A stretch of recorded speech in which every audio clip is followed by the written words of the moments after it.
kay chika, no? So, kana bang makipag-chatas o sa kalalaki ba? Unsay unahon ninyo pagkita sa iyaha? Kay nag-expect kuno ta nga na siya kaugal mong motor. Unya hinugman ra, no? Kasamot ko na experience na ninyo. Hinugman ra na ang motor nga gigamit niya, no? Gigasolinaan ra para makipagkita sa imuha. Unya ikaw babayi nagpa-feeling ka nga imuyab na motor dili na iya ha. Hinuram ra na. Di ta mag-expect nga ang kanang motor nga kanang gigamit ninyo hinuram ra na siya.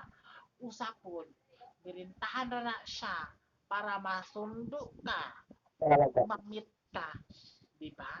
Dili ta maghinlas mga babayi, no? Usap ka ng mga lalaki o makipagkita mong babayi kanang nakaligo na mo, nakatoothbrush na mo, nag-inhaler na mo, nagrexona na mo, nagtawas na mo, no? Naghingo ko na mo sa intiin. Kaya huwag mo magtanaw sa yung lawas yung makipagkita mo sa babayi, tanaw ninyo usa ang iyang pamarong. Limpyo, check, nanimaho kang ilok, wrong, nagagidilik-dik ang liog, wrong, no? Di ta magpakumpiyansa ng mga laki karon. Kaya mga laking uban, ni mga kaligo tulok adlaw, mga kaligo na niya. Mutilaw po tas ilang mga notch. Niya pag approach ng news mga notch, nanimaho ng mga volcanoes, no? Di ta maghinila.